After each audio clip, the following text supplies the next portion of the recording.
que je vais voir l'épave entre le Grand Cros et la Génie.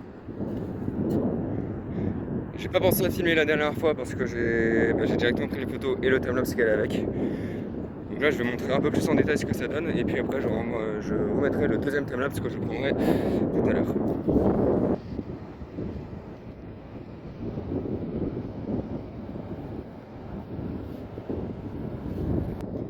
Ça d'après les recherches ça serait peut-être un hublot qui appartenait au bateau. Ça c'est l'avant du bateau. Donc ici on voit les planches, donc là où il marchait. Et on voit bien, là ici il y a le bord du bateau, donc là où les gens qui étaient dessus, ils pouvaient poser leurs mains. Donc ça c'était le bord du bateau. Et on voit donc très certainement au moment où il a dû se soulever pendant la tempête, il y a toute cette partie là ici qui s'est complètement décrochée. Normalement il est censé être relié ici. Et là il s'est...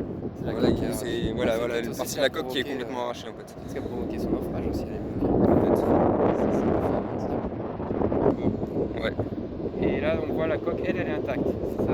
Oui là c'est intact et là-bas c'est cassé. Et ce que je veux dire, là-bas, il y avait aussi l'équivalent, tu vois. Donc au niveau largeur, il va jusqu'à même à la baïne, à la fin de la baïne là-bas. Tu vois ce que je veux dire? Ouais je vois. Parce que là, il s'est fait arracher tout un côté, on le voit. Là, c'est la cabine, ça. C'était un bout de cabine. Il manque clairement. Là on voit une dizaine de mètres plus loin. Ouais, je vois. Une dizaine de mètres plus loin, il y a la chaudière. Avec une taille très conséquente aussi. Et ici, il y a la deuxième partie de la coque. La dernière fois, comme il y avait des nuages, on voyait pas trop là où elle était pas transparente comme ça. On pensait que c'était le bout du bateau, mais en fait, on voit que c'est vraiment juste une partie de la coque. En fait, ça veut clairement dire que ça va encore plus loin. Le bateau, il peut peut-être faire une cinquantaine de mètres. Là, c'est en train de s'enfoncer. On a regardé avec un bâton. Et on touche par là-bas, on continue de toucher le bateau, mais c'est de plus en plus profond. Donc en fait, il n'y a qu'une partie du bateau qui s'est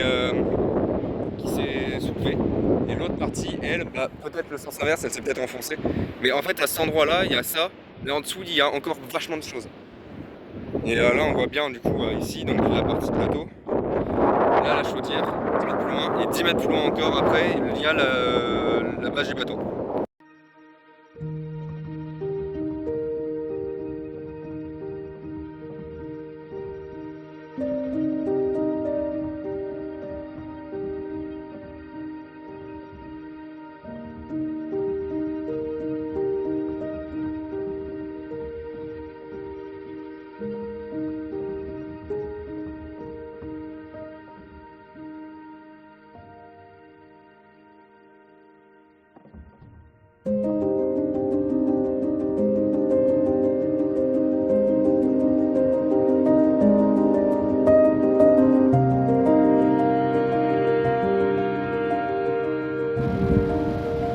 Au revoir bateau.